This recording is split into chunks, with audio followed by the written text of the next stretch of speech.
hockey friends and families around the world, and welcome back to another edition of Our Kids Play Hockey, one of our favorite types of episodes today. We're doing a little bit of a mailbag episode.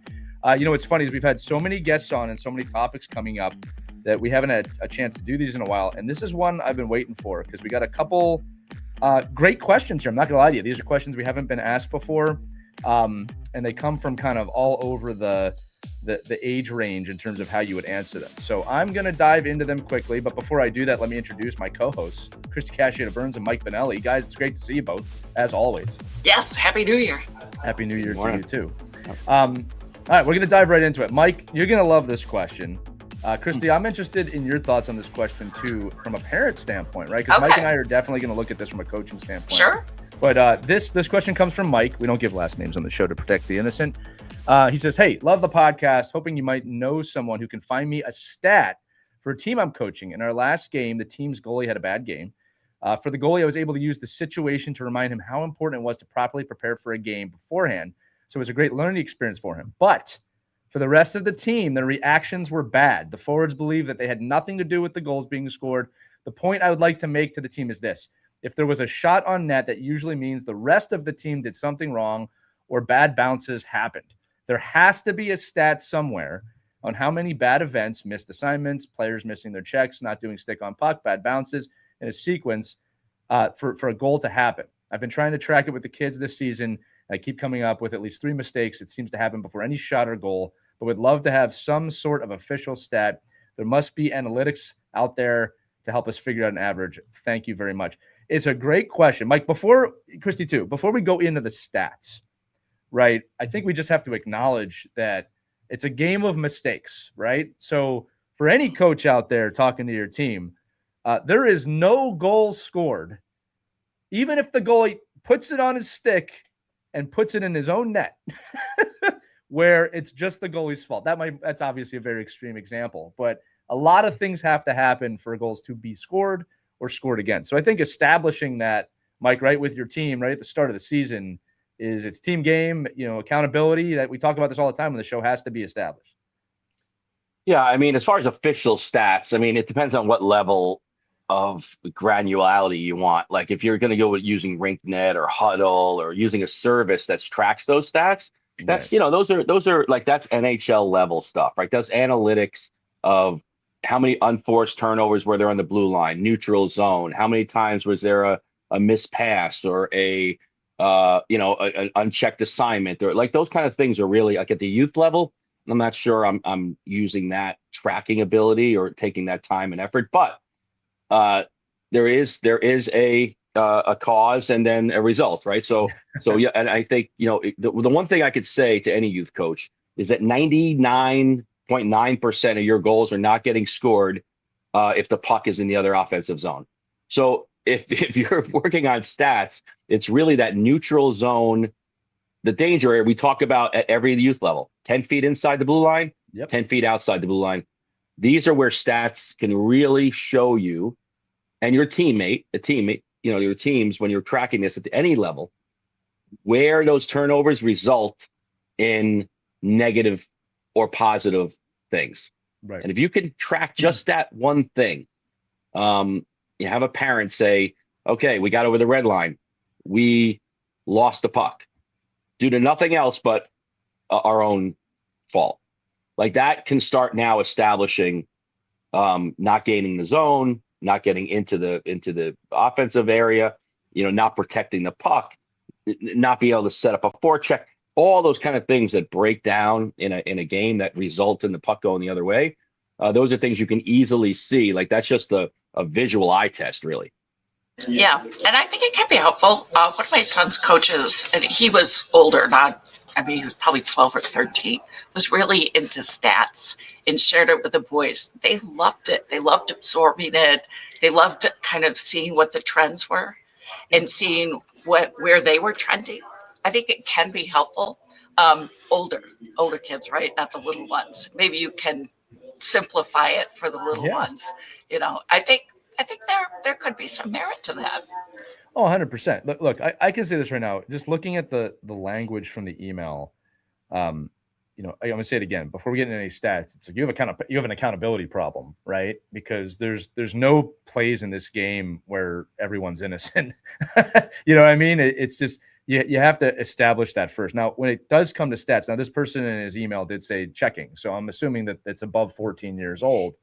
One of the stats that I follow and I teach even at the younger ages, again, albeit very light, is turnovers, specifically at the blue line. Now, Mike brought this up, and I'm gonna say it very poignantly that if you are turning the puck over at both blue lines a lot, you're losing games. That's just the way it is, right? You can look at almost any level in this game, including the NHL. The teams that are losing a lot are turning the puck over at the blue line a lot. Now, just to quantify this for people, right? The way I talk about it with my teams is we want to reduce those turnovers as much as possible. A lot of coaches may agree with me or disagree with me on this. My goal of blue line turnovers a game is 5 or less. All right. And that would be, to me, a lot. 5 would be a lot. I see teams doing this 15 to 30 times a game. And there's no mention of it. All right. And again, just to break it down further, like why the blue line? Well, the blue lines are transitional areas, right? That's where offsides happens, right? So typically when you turn the puck over at the offensive blue line, right, your players are already moving forward. They're maybe doing rink turns. The transition happens quickly. When you do it on your own defensive blue line, right, I mean, you're in trouble because there's even less travel that has to take place. If they turn it over, that they're in the zone. And if your offensive players or defensive players are facing up the ice with that momentum, they have to quickly transition. So the blue lines are transitional levels. I start telling teams this as young as 10U. I don't track it. I won't tell a 10U team, hey, how come we got 20 blue line turnovers? I won't say that. But what I will tell the 10U team is, hey, this is something I want you to be mindful of. What are our options on the blue line? And I want them to say back, skate it out, puck up the boards, pass the puck, just don't turn it over. And that's the lesson at 10U. Just quick question. Go ahead, Christie. Yeah. So you don't tell the kids that you're tracking it, but you do track it for your own benefit, right? To help you coach. Yeah, right? like in 10U, I might not literally have a checkbox of the number, but I get a gauge. Are we doing this a lot or a little? All right. Because at 10U, Christie, my goal is not so much to track it. It's okay. If we're doing this a lot, I need to teach these kids the application of how to get better at it. I'm not so much interested in the actual number. Now, when I get to the older ages, yeah, I'm tracking it. And I want the team to track it. I want them to know, hey, we had 12 turnovers on the blue line tonight, because when you're 17 years old, it's actually something easier to fix because they can understand that. So younger ages is, let me teach you the skills needed to not make this happen or to succeed. And at the older ages, it's no, there's a responsibility on you not to do this, right? Mike, you're going to say something too. Go ahead, Mike. And then I have a question, follow-up question. I was just going to say, be careful of also like using that as a deterrent of being creative. Right. Like, so it's hard because you're like, okay, I want to win. So how am I going to win? Well, I want less turnovers. So some coaches might say, well, how do you get less turnovers? Well, get the puck deep. Well, how do you get the puck deep? Just get over the red line and dump it in. Yeah, like that's that how, like, so safety. So if you want to be safe, yes, you're going to reduce a lot of turnovers because nobody's going to have the puck in their stick. So if you want to, but so it's a very fine line in development and player, responsibilities when they have to understand that, well, we are going to be a team of possession. We are going to be a team that's going to carry the puck at these transitional, these aren't arbitrary. They're the rules. Right. I mean, the great thing, this isn't bandy, this is we're playing on there's a blue line and a blue line. The boundaries allow us to teach the game in a certain way that other sports don't have. Right. Well, so, I mean, you think about all the discussions about even 3-on-3 in the NHL, how they're like, oh, imagine what you would do if you couldn't regroup into your own zone, go behind your own net and wait for a change, how much that would change 3-on-3. So in 5-on-5 hockey, if you're getting a lot of turnovers at the blue lines, then you really have to evaluate, like, okay, how am I teaching the players? What skill levels do they have? And I have to weigh, am I going to reduce skill development to help my statistics? Well, and let me add on. That's a tough balance. That's a tough balance. It's a great question. And I'm glad you brought that up because, like, you just reminded me I left something out. When we talk to the younger kids about the options, I also say, well, what's the best option? right? Because the best option is you skating the puck out on your own or making a really good pass, right? The just get it out. And parents and coaches, I hear this get it out, dump it out. Like, there are absolutely times that is the correct the whole play. game. When I listen to half the parents on our team, the whole game is get it out, get it out, get it in, get it in, get it out, get it out, get it in, get it in. I go, what? I said, so somebody knows, everybody knows the puck has to get in one area or the other in order for success. But what I want my players to do, really at every age, I just had a flashback of that happening.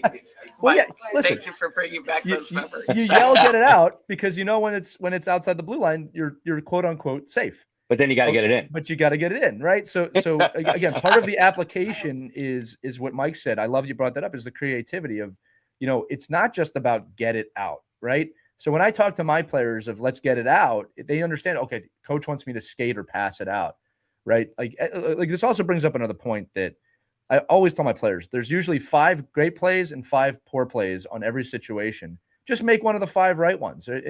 Getting the puck out, just throwing it out is not the best option, but it's not a negative option, right? Turning it over is the negative option. So at the younger ages, I try and explain, like, you have options, right? You just have to learn to decide. Now, I can tell you this too, and then we'll go to the older ages again too, is that, it's so easy as a parent or as a coach to watch the young kids play and go, like, it's so obvious. The answer is so obvious. Well, it's not to them yet, right? They haven't played enough games to understand the situation. They might even have their head up, right? Like at that age, there's a lot of kids have blinders on it. You have to have a level of patience. So that's why I said younger ages is explaining the thought process of the blue lines are important. Here are your options. I also got to say this too, because we're talking a lot about it. This is not the only stat. I've got other stats here that we can talk about. All right. There's no, to answer the question in the email, there's no one stat that I can give you or Mike can give you that's going to solve all your problems. Okay. There may be a stat that will alarm you, that will help you understand something. But I'm going to go back to what I said at the beginning of the episode. I can give you the best stat in the world. If your team is not accountable, it will not matter. Like, you have to explain that to them. Like, you need to be accountable to these stats. Well, a question for you. So going back to the viewer's question, is there some guidance stats out there that he can look at and use in his coaching? For him personally? Yeah. Or, yeah. Well, I think it all depends on who's taking the stat, right? Yeah. So you have to say to somebody, if you're having somebody do stats, like stats don't mean anything unless the person putting and acknowledging and documenting the stat knows what that even is, right? So if you have to make sure, like, okay, what is a turnover? What is an unforced turnover? Right. What's an aggressive turnover? What's a turnover that was contributed by them playing us? And what were some turnovers based off of skill? Like, so if I have a player that we have a lot of turnovers when we're passing pucks, in my mind as a coach, I'm like, well, I love the fact that they're trying to make the pass. Right. So that's the positive. Right. But the pass was a horrible pass because they don't have the skill and the strength to make that pass. So I might look at a player and say, wow, I love your thought process about making that pass. But because you weigh $103, you don't have the strength. Like, that puck didn't get to where you wanted to go. Your mind knows where it wants to go. Right. So this is now, depending on this coach's skill level of the team, like, this is where you have to start weighing. Well, we have, like to Lee's point, we have 7 turnovers at the blue line. Okay, but define what those turnovers were. Was it because your star defenseman keeps trying to beat 3 people at the blue line? Or is it because your winger came up the boards and just trying to make a pass and they're just not strong enough to make the pass? Mike, I wrote down here the other 2 stats. This is why I love talking with you. The other 2 stats I wrote down here to pay attention to are unforced turnovers and general turnovers, right? Of the understanding the difference between those, right? Because your point, like, an unforced turnover is you turned it over without any pressure. Like, that's it's an interesting stat as a team. But Mike, what I want to dive into what you just said, let's just talk about, to Christie, your point, coaching for a second. Like, Mike, you brought up a great point of your mind was in the right place. You wanted to make the pass, but you're not strong enough. Now you can really coach the kid of, let's work on that. Let's work on your ability to pass. Now you're creating a skill set that player can really use. You're going to improve their game. You're going to improve the team game. To me, that's coaching. It's not just saying, well, you turn the puck over, right? Well, in that example, how much do you pull the kid back? Do you say, don't try that again because you don't have the strength? Or do you say, keep working on it or try something else? Well, the coolest thing about statistics is in any sport, right, is it starts to define the players. So when you look down and you say and then you just do the eye test. Like, okay, these 5 players have the most turnovers on the team. Okay, well, these are our riskiest 5 players, right. And these are the 5 players that don't want to make passes, and these are the 5 players that don't know to make a pass, and these are the 5 players that so they define themselves. And to Christie, you said it earlier, like, how do you then manage that? Well, that is then either it's a public conversation because everyone sees it. Like when you're older, it sounds like this group is 12, 13, 14 years old. When you're older and you're sitting in a video room or in a room filled with other players, you don't need to expose that because you see it. Like every player goes, oh, that guy took the puck. He tried to make a toe drag at the red line and lost it and went the other way, got scored against. Nobody needs to define that. You're just like, that's what it is. But the definition then becomes, was it number 12? And was it number 12's 27th time he's done that? Right. As opposed to a whole team of players making plays that statistically are saying, oh, as a team, we're not functioning properly. Yeah. So you could say, well, okay, this player has 27 turnovers. The rest of the team has 6. So now by definition, where to go search. I'll add on to that too, Mike. And let's do our normal split of great explanation, by the way, Mike. It was. Yeah. Let's look. We'll go below. I explain 14U. every weekend, so thank you. We'll go below 14U and we'll go above 14U here. And this is my opinion. I think there's a stat out on there too on Mike on how many times he's explained it. There's probably a stat out there. So. Oh yeah. He's the all-time leading goal scorer in those stats, right? Number 12 has the stat. Yeah. I think at 12U and under, from a coaching standpoint, when I see stats like that of, okay, we're not great at passing, we're not great at this, my coaching now is going to, at practice, focus on those abilities and those skill sets, right? So if I see that we have several players who are not great at passing, we're going to work on passing at practice. Now, with that said, when you get above 14U, all right, 14U is kind of a hiatus. It can go either way, all right? In my opinion, as a coach, there is some ownership on the athlete to be working on this away from the rink as well, because at practice, I have to be working on tactics. I have to be working on systems. It's not that I don't want to teach you passing if you're 17 years old. It's you need to take the time to work on that part of your game, because now I kind of am holding the whole team back. I got to say this again. If a kid has a great question, no matter what age, and they want to learn, I'll always talk to them about it and want to teach them. But if you're 17, I'm probably going to tell you, here's what I want you to work on away from practice so you can get good at that, because you're almost an adult. There's some accountability here. You got to work on this. But if you're 12, I got to teach you that. That's my job as a coach. I still want you to work on it away from the rink. Okay. But the kid is, let's just say 10. The expectation's a little different at 10. They're still figuring things out in terms of just, do I want to play Fortnite today or not? All right. Some 17-year-olds have that problem too. But to me, yes, they do. At the higher age levels, my coaching is more tactical. There is some skill development. Don't get me wrong. But it's a different monster at that point, right? So I think that's just really important. But just kind of broadening this out, like turnovers are a great stat to track. How you apply that stat based on the age is very important. And then coach them. Like I can't stand it when it's like, well, Mike, I'm not pointing at you, but like you made that, well, these 5 kids turn the puck over, their liabilities. Well, coach them up. That's your job, right? Or cut them. Yeah.